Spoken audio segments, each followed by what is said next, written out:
Rolling.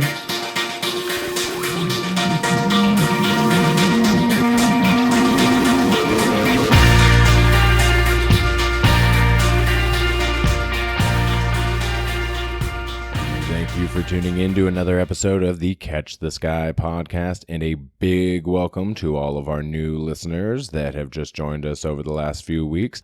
A big shout out to those listening in Austria, Finland, New Zealand, Jamaica, Chile, the Dominican Republic, Portugal, Turkey.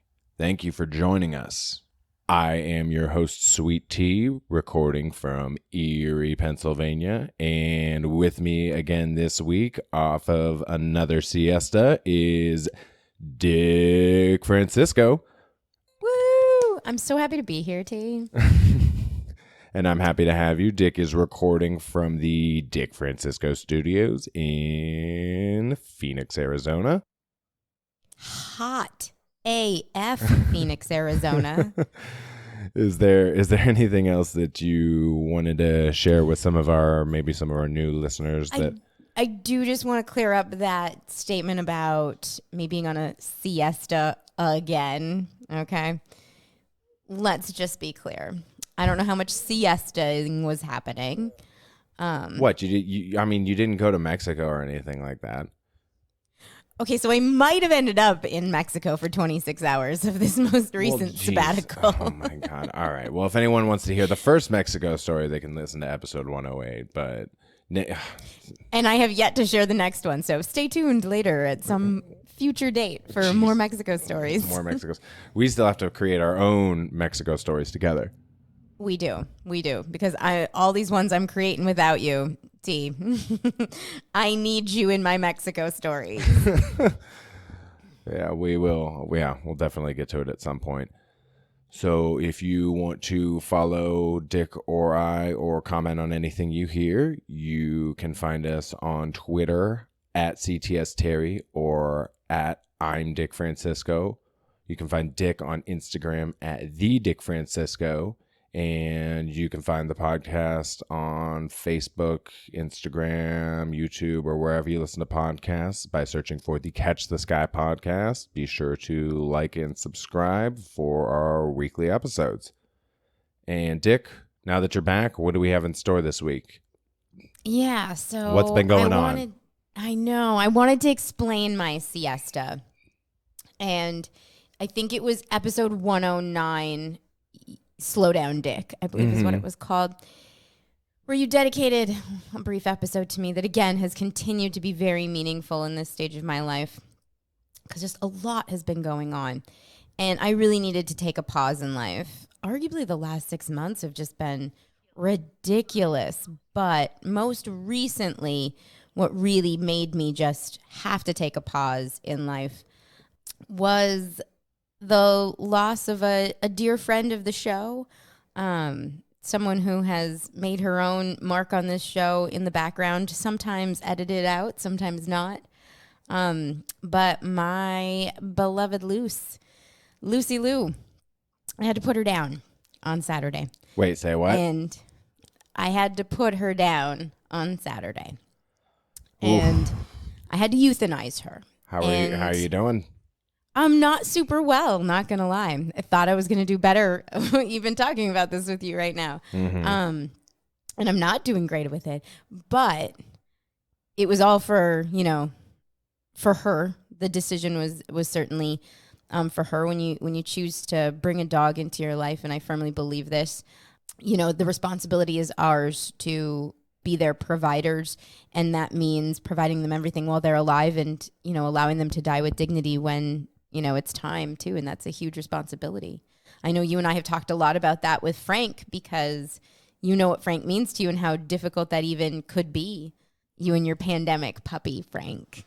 Oh, yeah. I got Frank right at the beginning of the pandemic, and that's why Safe and I did episode 16, which was Pandemic Puppies. Yeah. And so you've learned what this is like, this relationship, right? Well, the first thing he and I did was go on a 2-month road trip around the country. I mean, of course, he is my guardian angel. Yeah.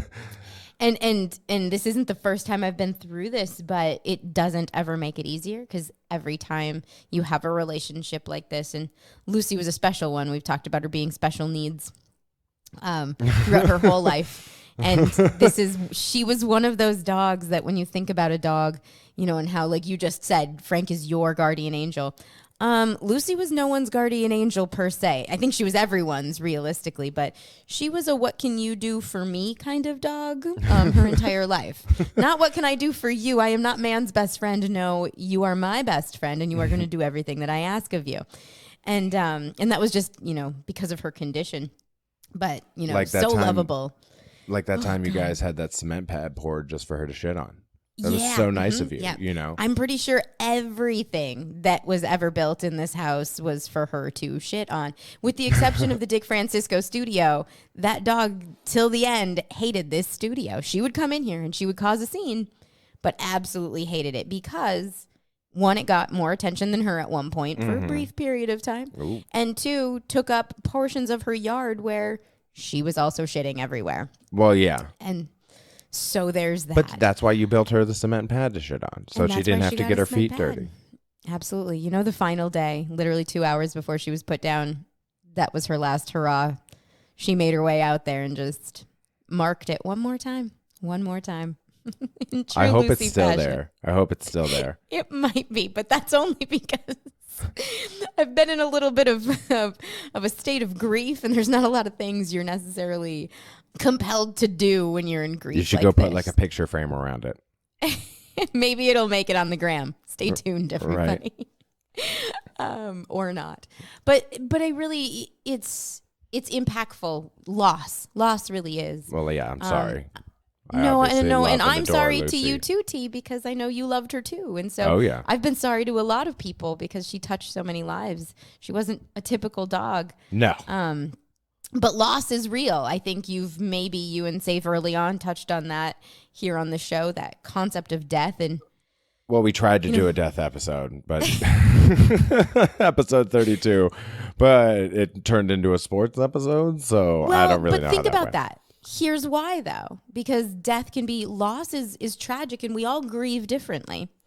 And so in my grief, that's one thing I'm learning through this, is especially being around other people, and trying not to judge myself or other people of how I'm grieving. Mm-hmm.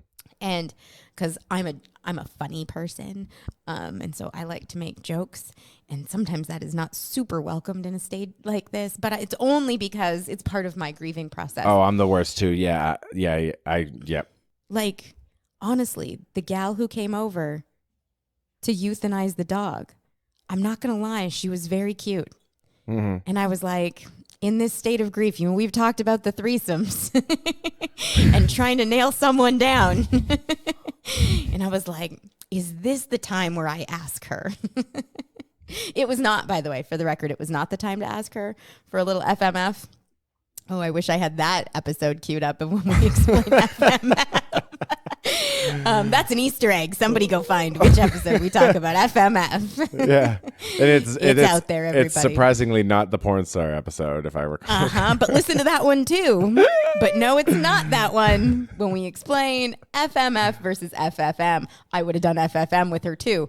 However, this is the problem with me. I'm talking about literally the moment my dog is put down and going, man, I'd like to proposition her for some FFM. Nonetheless, thank you to Dr. Tiffany, Small Business of the Week, Pets at Peace, Arizona.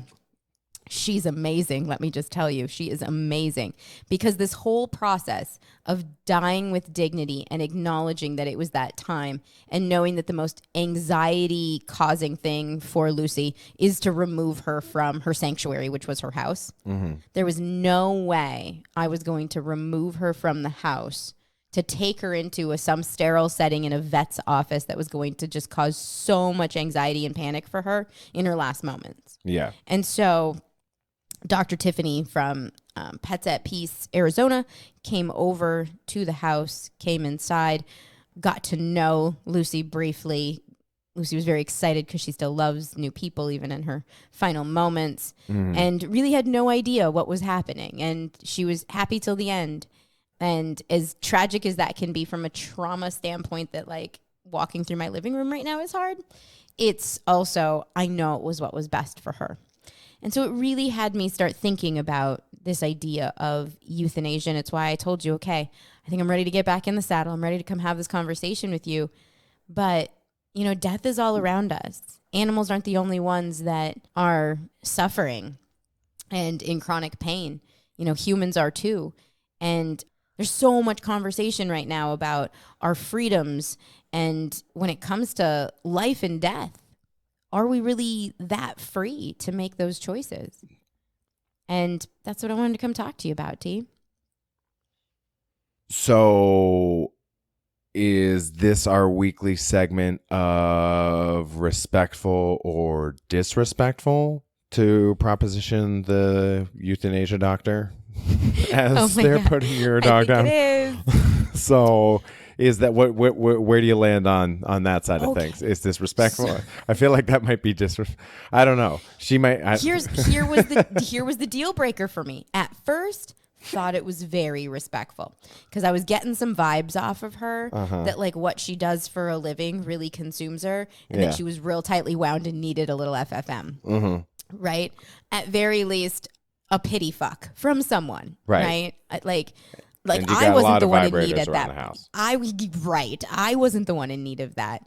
I felt she was, because like, man, you do this for a living. Because I really said that as soon as I was thinking of her pulling up, I was like, you kill dogs for a living. Yeah. Like, granted, you're compassionate and you're doing this, you know, for the sake of other people. Like, she's amazing. She's a beautiful human being for what she does. But nonetheless, like, this is what you do all day, every day. This was a Saturday before the 4th of July that she came over. Jesus. Right? And she's always available. Give yourself a break. This is what she does. Yeah. And so I was like, So at first, I thought it was very respectful. And then I saw her kind of getting a little bit emotional. And I was like, oh, maybe she does this with all the girls when she comes in to put them down. And then she started to explain how she got into the business, if you will, that she was a trained vet, was capable and trained to do euthanasia as well, but it wasn't like her full-time gig. And she started doing it this way because of her own experience with her own dog of, you know, living alone with her dog and having to put her dog down by herself alone, and just kind of how that felt, knowing, one, she didn't want to take her dog to a vet, but also knowing that, you know, that was really hard to be alone doing that at home. And I was like, oh, that's tragic. And she goes, yeah, and my dog looked like Lucy. And I was like, shoot. Now it feels real disrespectful because she's having a whole emotional, like, traumatic moment. Then I felt like my window closed real fast to be like, FFM? I was just going to mention it. I was just going to drop the letters and see how she responded. Yeah, she'd better say what? Yeah. And I was like, do I slide her a Catch This Guy podcast business card with that episode number written on and say, call me? If we could remember the one.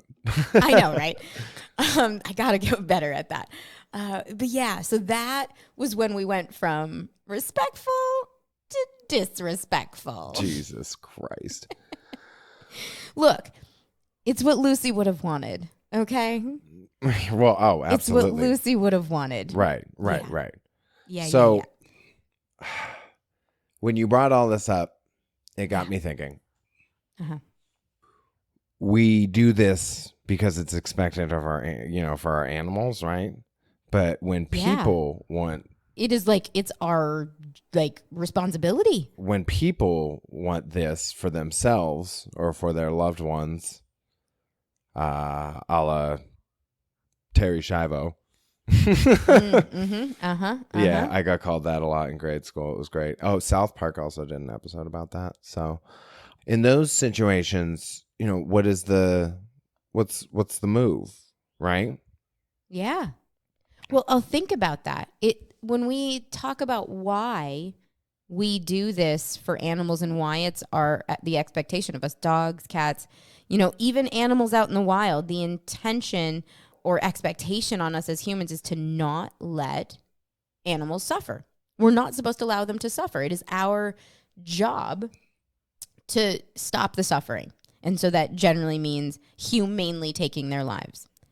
And yet, as humans, when humans are in a state of chronic suffering, like specifically diagnosed and told you are not going to get better and you are always going to be in some form of pain, or in Terri Schiavo's case also that vegetative state is just incapacitated, you are not allowed legally. So we'll kind of get into what this looks like.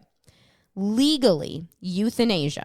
So that is when, just like what happened with Lucy, a doctor or anyone comes and is the one who actually injects or assists, if you will, the actual suicide. Like they had to have a hand in it. Like they had to be the one who administered, if you will. That's euthanasia. Yes, the executioner, yes. Euthanasia is illegal in all 50 states in the United States. Illegal. Now all of a sudden somebody's going to be like, except for the death Oregon? penalty. Yeah, well, exactly. We'll get there at some point, right? I mean, we've been there, but we can go there again. Death penalty. So that's euthanasia. Illegal in the United States. It is legal in some places throughout Europe? the world. Yeah, Belgium, Canada is one of them. Ayo. Colombia, Luxembourg, the Netherlands, New Zealand, Spain, and some parts of Australia allow euthanasia. And again, euthanasia as long as the person has consented, if you will. That is not to be confused with assisted suicide. So doctor-assisted suicide or physician-assisted suicide. There are places in the United States where physician-assisted suicide is legal. And what that means is that the physician can, under most circumstances, only write a prescription for a lethal dose of a drug, but the person who's looking to end their life, who's consented to that, has to be the one to administer that to themselves so that they can only help the person, but couldn't be the ones who physically committed it, if you will. So if you guys all remember Dr. Kevorkian, right? That was the whole Dr. Kevorkian got in trouble, Jack Kevorkian, for being Dr. Death and being willing to help people in their time of need. So he was a euthanasia proponent, and he got in trouble for that. And, my question. Yeah. Do they have to take it there at the doctor's office? I would imagine that is such a great question. I would imagine that probably would be like no different than when I did this with Lucy. There's probably a whole element of like, do you want to do this in your home? Are there going to be people around you? You know, that kind of thing, like setting up the right situation for it. Well, there would need to be some sort of supervision, though, is what I'm getting at, because like you can't just take these pills back out into the world, because then you could like kill somebody with them. Sure. Right? Yeah, absolutely. Right? And I think so when I think back to what I understood of Dr. Kevorkian and how he would do that, he very much was that guy who would, whether it was your bedside in a hospital or otherwise, because I think he assisted, if you will, 130 patients is what they said. But he was convicted of murder, and like I said, was called Dr. Death because there were times where he administered the drug. And that's not just assisting any longer. And so when we talk, but that really started to raise a lot of questions. So you brought up Terri Schiavo, for instance. The Terri Schiavo case being in Florida. Mm-hmm. Florida is not one of the places where, to this day, July 5th, assisted suicide in the United States is allowed. It's not allowed there. And so they had this woman, her name being Terri Schiavo, who had been diagnosed essentially with like she just collapsed. It was 1990. She collapsed. Like nobody really knew what happened to her. And she ended up in the hospital, and she, I think, had cardiac arrest, but what happened essentially was she had oxygen that was deprived from her brain for so long, it put her into a vegetative state. And that was what she was medically diagnosed with, was that she was permanently going to be in a vegetative state. That was in 1990. That was a long time if you think about when they started talking about the Terri Schiavo case in the early 2000s. Yeah. When people don't realize She was 26 years old when she went into cardiac arrest in Florida. And because she, was resuscitated but had all that brain damage, 1990, and like literally no improvement from that time on. They had her on a feeding tube, and she was what was persistent vegetative state. And she was married at the time. And over the years, her husband had said, I think it was probably about 8 years later, after being in this state for 8 years, he said that he did not believe that he wanted to remove the feeding tube, and he did not believe that she would want to have remained in this condition, incapable, without the prospect of recovery, and them knowing that she would not have wanted to be on prolonged artificial life support. So he asked to have the feeding tube removed. Mm-hmm. Her parents disputed it, and that's where it turned into this huge court case for 7 more years. 7 more years to be able to try to get her feeding tube removed. Now, I'm not even here to argue what should or shouldn't have happened. She did pass away in 2005 after having her tube removed, after multiple trials and court dates. I think 14 different appeals and legal motions. But what I will say that really was spurred by this, at least what I recall, was that movement got a lot stronger for the legislation that for people who, we're not dead now, but you're thinking about it, would you want to be in that situation? And so it really did, like, these activists for, dignity at death really became, or a right to die. So you think about these concepts of right to life. Well, there was also this movement called right to die. Mm. And it really put people in that situation of thinking about chronic illness and going, should I have the ability to make these decisions? And it really has had me thinking a lot lately because of the situation that I went through with a dog, going, literally, I couldn't have done any better for her. I literally couldn't have. Keeping her around and alive. So she got a brain tumor, 2 weeks before we put her down. And it grew fast. And to not be allowed to help that animal die with dignity and to have to watch her suffer, like, we would have never. I would have been the devil for doing that. Yeah. And yet, humans who want to make that choice for themselves are very, very limited in this country. All of a sudden. Literally 10 jurisdictions you can go to if you wanted to do physician-assisted suicide. All of a sudden, the movie Midsommar doesn't seem so crazy, right? Right? Did you see that one? I did, yeah. Yeah. Where they just, like, the old people just jump off the cliff. Yeah. No, I mean, because think about it. But don't we have this conversation often? I think we talked about this in our abortion episode, and I know there's plenty more to cover on that in future episodes about the impact on a medical system or otherwise when people aren't offered the opportunity for particular types of care, including aftercare. Care through death is still a part of care. And then we resort to things that are less caring, right? Mm-hmm. And so I did want to share, just for everyone's edification, those places, or we could play a game.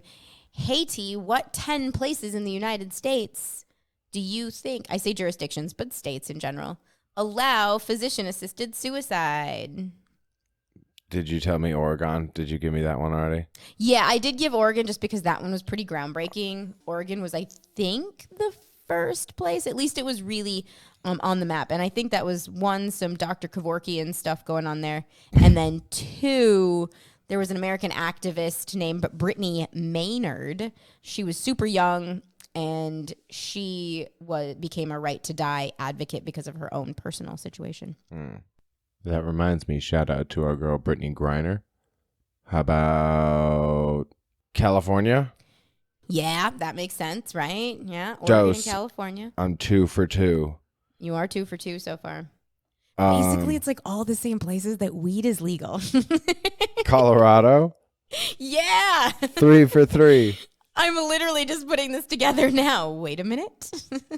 Michigan? No. Oh, 3 for 4. I know. All right. That's strike 1. You just can't tell anybody if you do it there. Jesus Christ. I think it's still murder. Is Arizona one? Nope. You definitely can't do it here. Strike two. I didn't think so, but you made that. I know you can't do it here, and you can't do it where you're at either. I'll give you that one too. Nevada? No. Strike three. Wow, I was off to such a hot start.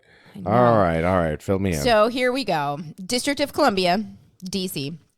That's Hawaii. not a state. I know, that's why I said jurisdictions, but just saying. Hawaii, Okay. Maine, Ooh. Montana. Now, Maine and Montana, I think it's actually Montana. There's some is it not?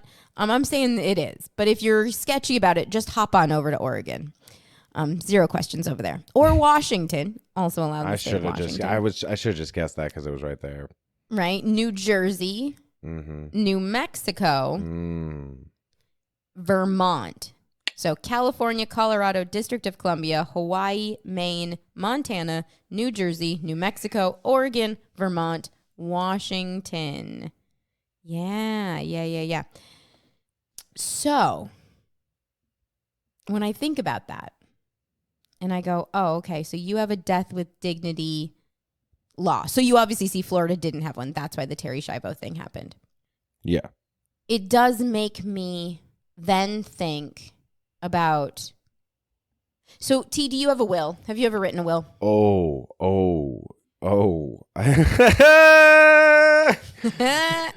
I was just, oh God.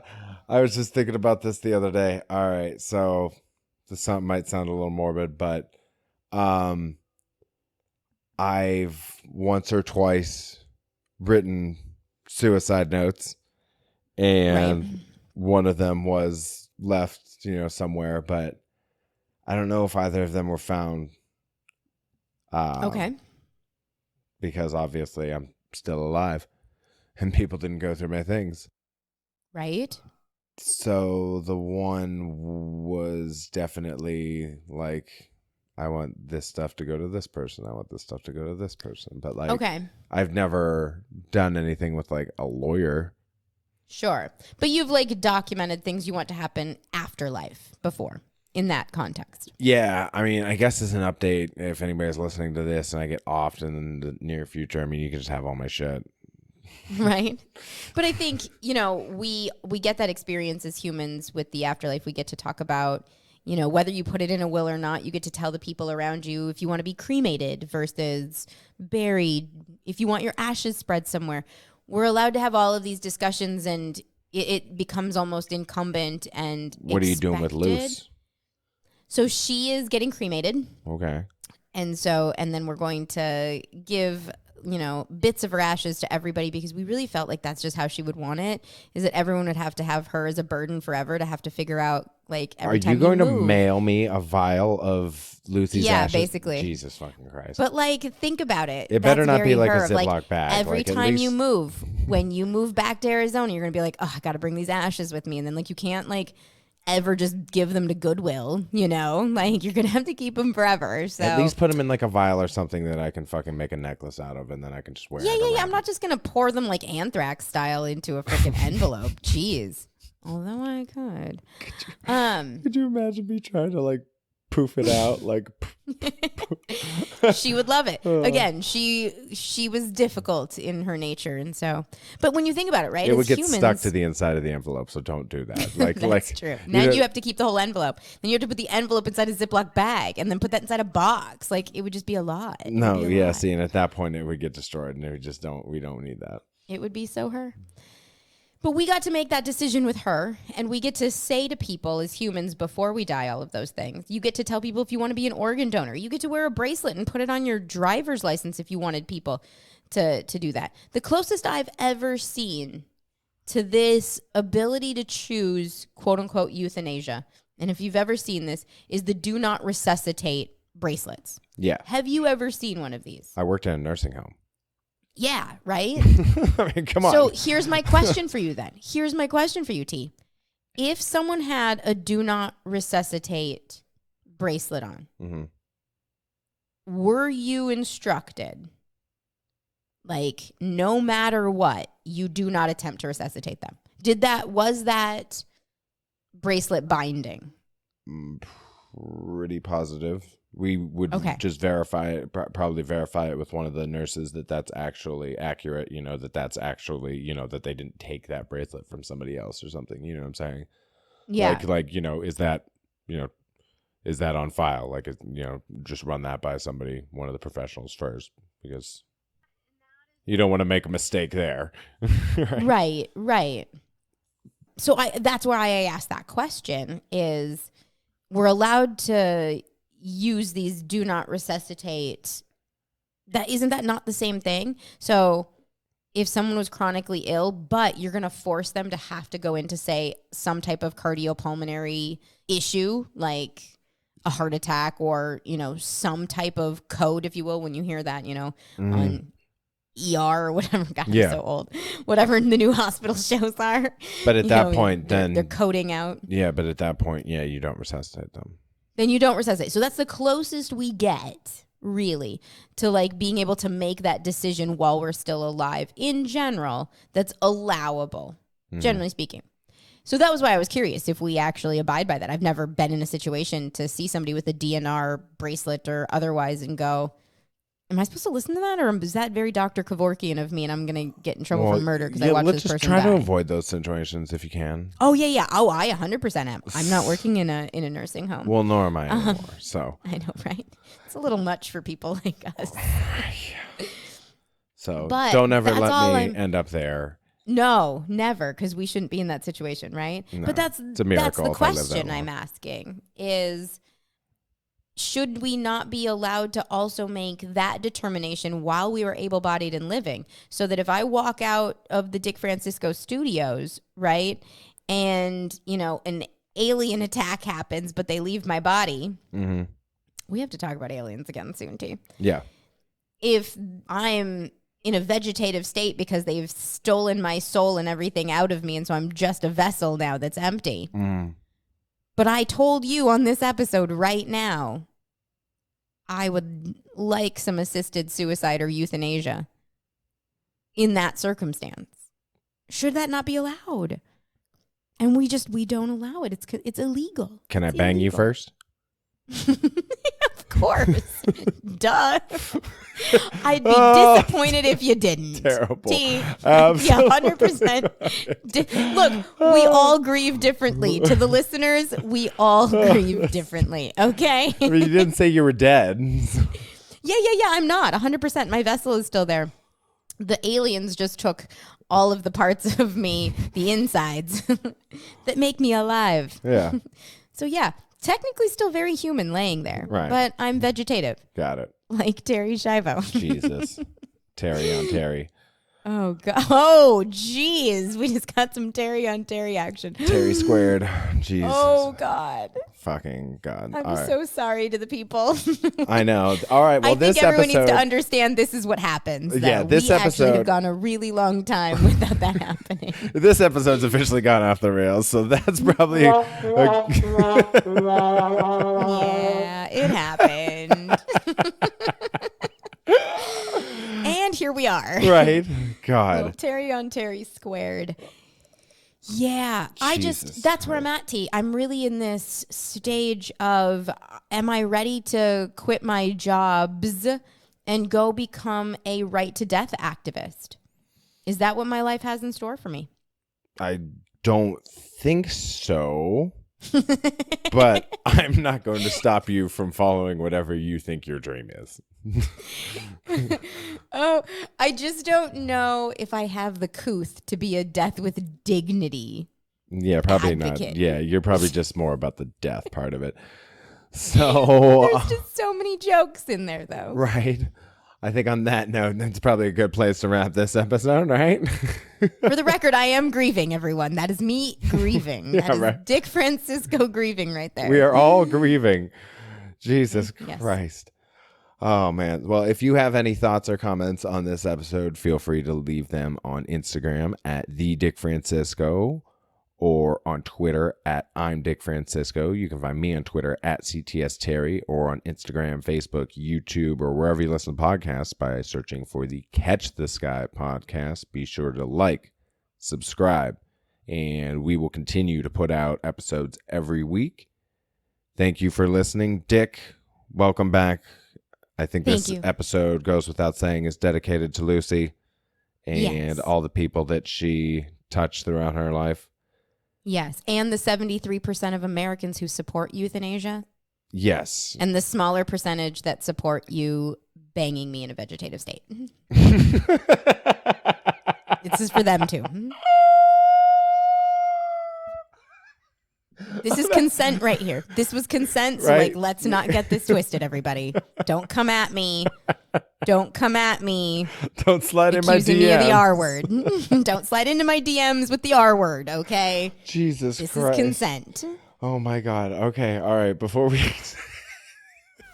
Oh God. All right. Thanks you for listening. And until next week, keep trying to catch this guy. I'm so happy to be back.